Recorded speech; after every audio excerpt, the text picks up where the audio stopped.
अस्सलामुअलैकुम दोस्तों और साथियों, उम्मीद है आप लोग खैरियत से होंगे।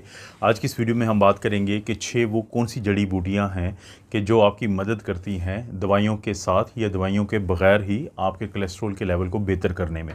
दिल की बीमारी के लिए, फालिज की बीमारी के लिए अक्सर आपने सुना होगा ब्लड प्रेशर और कोलेस्ट्रॉल दो बहुत बड़े मसले हैं।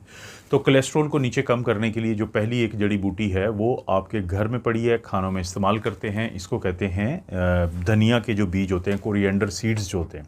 इनको आप चाहें तो डायरेक्टली भी खा सकते हैं और इनको चाहें तो आप इनको रोस्ट करके भून के भी इस्तेमाल कर सकते हैं। दिन में 1 से 2 चम्मच बहुत काफ़ी रहेंगे आपके इस्तेमाल के लिए। ना सिर्फ ये कि ये आपके कोलेस्ट्रॉल को कम करेंगे बल्कि साथ साथ आपकी दिमागी सलाहियतों को बेहतर करते हैं, आपके देखने की सलाहियतों को बेहतर करते हैं। जो आई साइट है वो आपकी बेहतर हो जाती है और इसके साथ साथ आपके जो बाल हैं उनको भी स्ट्रॉन्ग करते हैं। कोलेस्ट्रॉल में ये होता है कि जब आप इनको बाकायदगी से इस्तेमाल करते हैं तो बुरे वाला कोलेस्ट्रॉल जो आपकी खून की नालियों में रुकता है, जिसको हम LDL या लो डेंसिटी लिपोप्रोटीन कहते हैं, तो वो कम हो जाता है। जबकि जो HDL जो अच्छे वाला कोलेस्ट्रॉल है, जो खून की नालियों से कोलेस्ट्रॉल को पकड़ के जिगर की तरफ लेके जाता है, तो उसमें इजाफा देखने में आता है। तो इसलिए आप कोशिश करें कि 1 से 2 चम्मच धनिया के बीज या धनिया जो होता है या कोरिएंडर सीड्स जो होते हैं, इनको ज़रूर इस्तेमाल करें। दोस्तों, दूसरे नंबर पे जो चीज़ आती है, जड़ी बूटी आती है, उससे भी आप बहुत ज़्यादा वाकिफ़ हैं। उसको कहते हैं लहसुन या गार्लिक। ये भी अगर आप खाली पेट 1 से 2 इसकी जो क्लव होती है, ये जो आप देख रहे हैं इसको हम क्लव कहते हैं, इसको आप चबा चबा के खाएं, पानी पी लें साथ, तो ये आपको बहुत ज़्यादा फ़ायदा देती है। ये आपके कोलेस्ट्रॉल के लिए इतनी मुफीद है कि आपने देखा होगा कि अक्सर दिल के जो डॉक्टर होते हैं वो आपको तजवीज़ करते हैं इसके इस्तेमाल की। उसकी 2 वजह होती है कि ना सिर्फ ये कि आपके ये कोलेस्ट्रॉल को बेहतर करती है, कि HDL को बढ़ाती है और LDL को कम करती है, बल्कि साथ साथ आपके ब्लड प्रेशर को भी बेहतर करती है। इसी तरह से ये आपकी जो खून की नालियों में सोजिश या इन्फ्लेमेशन है उसको कम करती है। ये एंटीबैक्टीरियल है, यानी हार्ट के लिहाज से, हर लिहाज से ये फ़ायदा देती है। दरअसल ये खुद फ़ायदा नहीं देती, इसके अंदर एक सल्फ़र कंपाउंड होता है जिसको हम एलिसिन कहते हैं। वो जो कंपाउंड होता है वो आपके दिल की सेहत के लिए, कोलेस्ट्रॉल को कम करने के लिए एक बेहतरीन चीज़ है। दोस्तों, इसके बाद बारी आती है इसबगोल का छिलका या इसबगोल की भूसी, जिसको सिलियम हस्क कहते हैं। मार्केट से बहुत आसानी से मिल जाती है, बड़ी मशहूर कंपनियां बनाती हैं। इसलिए बनाती हैं अब ज़्यादा कंपनियां कि अब तो जो साइंस के साइंसी इदारे हैं, यानी FDA food and drug administration जैसे अमेरिका का इतना ज़बरदस्त एक इदारा है, तो वो लोग भी अब सारे मानते हैं कि जो इसबगोल की भूसी या ये जो सीलियम हस्क है, इसके अंदर ये सलाहियत है कि ये आपके कोलेस्ट्रॉल को कम करती है। दरअसल कोलेस्ट्रॉल की दुश्मन, ये शुगर का दुश्मन होता है फाइबर। जहाँ पे फाइबर आ जाएगा वो उसको पकड़ के अपने साथ लेके जाएगा और आपकी आंतों से बहुत ज़्यादा जो कोलेस्ट्रॉल या फैट है वो आपके खून में शामिल नहीं होगी। इसलिए लोगों को हम कहते हैं कि आप कब्ज़ के अलावा भी, लोगों के ज़हन में होता है कि शायद सिर्फ कब्ज़ का इलाज करती है ये, लेकिन जो इसबगोल की भूसी है, अगर आप चाहते हैं कि आपका कोलेस्ट्रॉल दवाइयों के साथ या दवाइयों के बगैर ही बेहतर हो जाए, तो आप 1 से 2 चम्मच चाहे तो पानी में हल करके इसको इस्तेमाल कर सकते हैं, या दही लोग अक्सर दिन में किसी वक्त खाते हैं तो 1 चम्मच उसमें डालें, उसको इस्तेमाल करें, तो आपको बहुत ज़्यादा फ़ायदा मिल जाता है अपने कोलेस्ट्रॉल को मैनेज करने में। इसके बाद बारी आती है ग्रीन टी की। ग्रीन टी के अंदर एक कंपाउंड होता है जिसको हम EGCG कहते हैं। ये एक ज़बरदस्त एंटी इन्फ्लेमेटरी और एंटीऑक्सीडेंट कंपाउंड है। यही वजह है कि आपने सुना होगा कि जो हार्ट के डॉक्टर होते हैं, कार्डियोलॉजिस्ट होते हैं, वो आपको कहते हैं कि आप एक दिन के अंदर 3 से 4 जो कप हैं वो ग्रीन टी के ज़रूर पिएँ।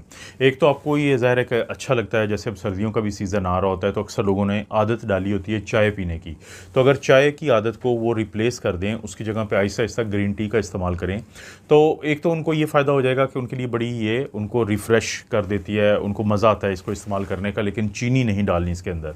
लेकिन इसके साथ साथ इसके अंदर तमाम वो कंपाउंड होते हैं जिनकी वजह से आपका जो अच्छे वाला कोलेस्ट्रॉल होता है HDL वो बढ़ता है और LDL जो है वो कम होता है। तो जितनी भी साइंटिफिक रिसर्च हुई है तो उन्होंने ये कहा है कि ग्रीन टी बुनियादी तौर पर आपकी दिल की सेहत के लिए एक अच्छी चीज़ है। और वो कैसे ये करती है, इन्फ्लेमेशन को कम करके और कोलेस्ट्रॉल को कम करके। तो दवाइयों के बगैर कोलेस्ट्रॉल को कम करने वाली एक और चीज़ का नाम है ग्रीन टी या सब्ज़ चाय।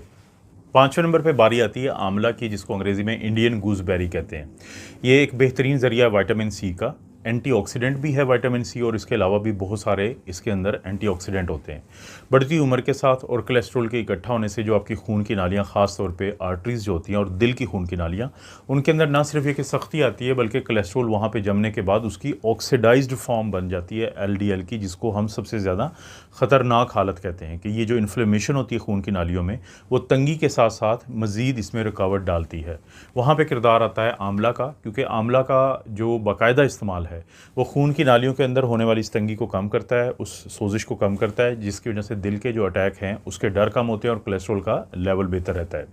इसको आप कच्चा खाना थोड़ा सा मुश्किल होता है, कड़वा होता है, तो लोग या तो इसको सुबह के वक्त अचार की हालत में या मुरब्बा, लेकिन अगर वो चीनी में बना हो तो उसको धो लें तो 102 खा लेते हैं तो गुजारा हो जाता है। लेकिन अगर आपको आंवला का पाउडर मिल जाता है तो उस पे आप रात को सोने से पहले 1 चम्मच पानी के अंदर हल करके इस्तेमाल कर लें, तो आपको जो तमाम फ़ायदे हैं कोलेस्ट्रॉल को बेहतर करने के लिए वो मिल जाएंगे। और दोस्तों, सबसे आखिर में ये छठे नंबर पे जिस जड़ी बूटी की हमने बात करनी है वो है मेथी दाना, जिसको इंग्लिश में फेनुग्रीक सीड कहते हैं।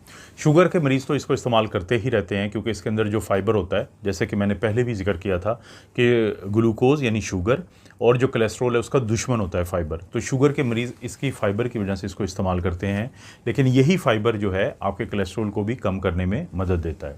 इसके साथ साथ इसके अंदर सैपोनिन्स नामी कंपाउंड होते हैं, जो आपके जिगर के अंदर भी आपको पता है कि कोलेस्ट्रॉल बाज़ लोगों में ज़्यादा बनता है, तो उसको कम करने में काफ़ी मददगार है। इसके साथ साथ फेनुग्रीक सीड या मेथी दाना, इसके अंदर क्योंकि बहुत ज़्यादा एंटी इन्फ्लेमेटरी और एंटीऑक्सीडेंट होते हैं, तो आपकी खून की नालियों में जो सोजिश होती है जिसके बाद कोलेस्ट्रॉल ज़्यादा इकट्ठा होना शुरू होता है, तो उस को भी ये काम करता है।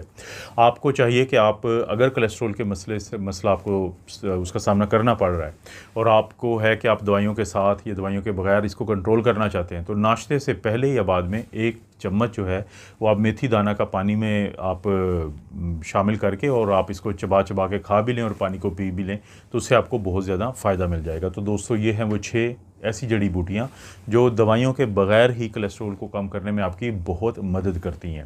आपको पता है मैं इस चैनल पे इस तरह की वीडियोस बनाता रहता हूँ। वीडियो को लाइक करें, चैनल को सब्सक्राइब करें, अच्छा सा कमेंट करें। कोई वीडियो शेयर करने के काबिल है तो ज़रूर शेयर करें। आप अपना और अपनी फैमिली का ख्याल रखें। अल्लाह ताला आपको और आपकी फैमिली को हर किस्म की बुराई, बीमारी और आजमाइश से महफूज रखे।